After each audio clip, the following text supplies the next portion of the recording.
naging distraction during the pandemic ngayon ay isa ng full-time hobby at passion. Yan ang kwento ni Lolo Romy Carlos na gumagawa ng toy robots gamit ang mga lumang bagay at basura. Hi, Mars. Nakakatuwa naman yan. At saka, Mars, it's so interesting kasi paano to nagawa ni Lolo Romy? Patingin naman ang mga creations mo, Lolo Romy. Pa-appreciate naman. Ayan. Okay, yan. Here.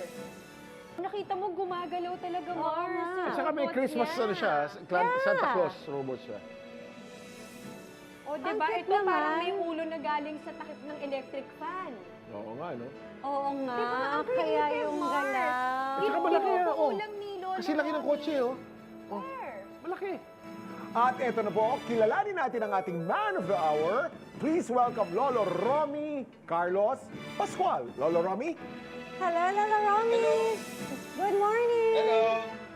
Good morning. Good morning, Lolo Romy. Ano nasimulan itong hobby na paggawa ng mga robot, Lolo Romy? Ganito yun. Kasi nung 2020, yung pandemic, tayo naka-lockdown. Yung naiinip ako, naghanap ako ng magagawa. Naisipan kong gumawa ng robot na yari sa scrap materials at pinapagalaw ng electric fan. Kasi yung marunong akong mag-repair ng mga electric fan, kasi binibentahan ako ng mga magpuputi ng marami electric fan. Okay. Kasi yung mahilig gumawa ng mga magagandang creation, yung mahilig akong mag-iimbento. Ayun. Kaya, ginawa ko, yung mga scrap materials namin dito sa bahay, gaya ng mga PVC pipe, mga plastic bottles, gumawa ako ng nag-assemble ako ng mga scrap materials. Kaya ang ginawa ko, yung isang electric fan, ni-repair ko.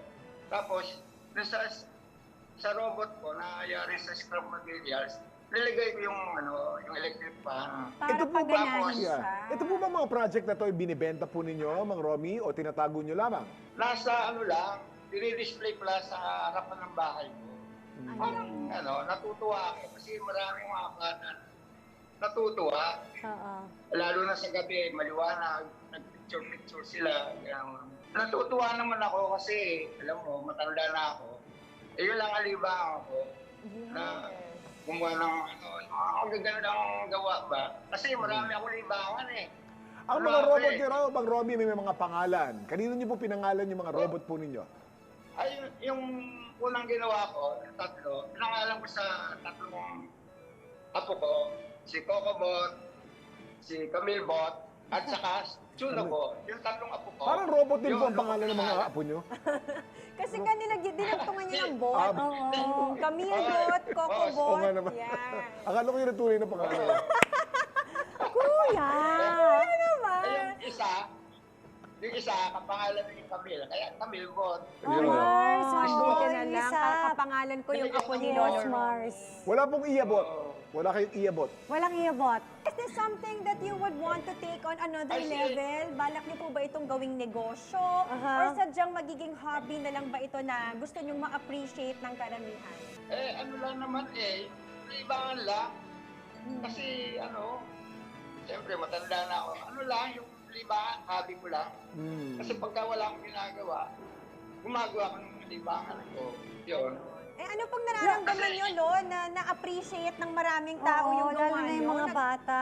Yan, nag-trending sa social media.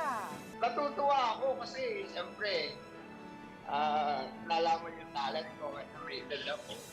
Siyempre, na-appreciate ko yung, lalo na yung mga bata. Natutuwa ako sa mga bata kasi. Lolo Romy, Ako ano pang robot ang gusto mong gawin? Yung may skill na robot, Lolo Romy. Siguro yung naglalakad, gano'n. Naglalakad? Lumilipad. Wow! Lumilipad? Naninipa? Lumilipad? Akala ko naninipa. Tapos naninipa, huwag ka dyan sa daan. Pasensya na po kayo, medyo bingi po si Iya. Lola Iya, sorry. Okay, Lolo. Thank you. Thank you po, Lolo. Maraming salamat at nag-best po kayo sa amin. At very inspiring po ang inyong mga creations. Thank you, Lolo Romy. Maraming salamat po sa inyong oras. At syempre, for sharing Yeah, your talent with us. Thank you po. Thank you.